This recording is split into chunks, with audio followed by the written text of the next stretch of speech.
Financiranje bo urejeno v skladu z predpisi in dogovori, ki smo jih sprejeli v mestnem svetu in v okviru Ministrstva za kulturo. Gre za, kot veste, dva pomembna stroška.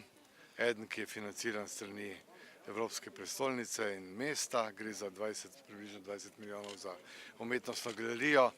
Ta dogovor je urejen med državo in mestom.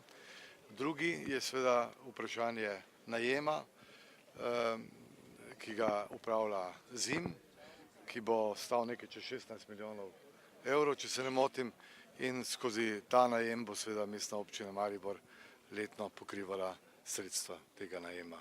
Pomembnejše kot to je to, da se že zdaj pripravljamo na vsebino, na polnjenje teh dvoran, ne samo umetnostne galerije, ki že ima koncepcijo narejeno, ampak predvsem novega kulturnega središča, zato da bo prišlo do dodatne kulturne ponudbe. ZIM je pravzaprav seveda kot gospodarska družba za takšen projekt že najel določena finančna sredstva pri lokalnih bankah, dolgoročno pa ima sklenjen ali pa bo sklenjen v kratkem aranžma z, kot ste sami rekli, z tujo banko, ki ima poslovalnico v Sloveniji, to je z Erste Bank Dunaj. Skupna vrednost, ja seveda, zdaj imamo pravzaprav dva objekta v enem objektu, to je del umetnostne galerije in pa seveda del Maxa. Skupna vrednost teh dveh objektov je približno okrog 25 milijonov evrov.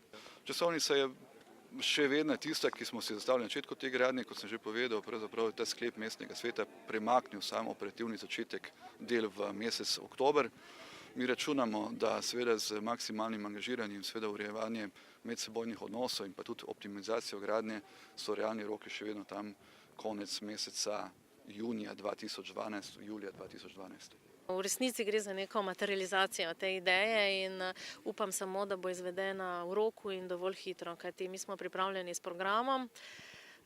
In bi si zelo želeli, da bi v bistvu z novo galerijo dopolnili v polni meri program Evropske kulturne prestolnice, kar je tudi poglavitni namen. Če sem čisto iskrena, je ta lokacija bila nekoč naša prva, vendar je takrat bilo zemljišče v zasebni lasti in situacija povsem drugačna, ni bilo pač pogojev za prodajo oziroma odkup. Z začetkom septembra mi nekako načrtujemo program, same zahteve te razstave iz zbirke Tejc zelo zahtevne, tako da pravzaprav moramo počakati, da se hiša stabilizira.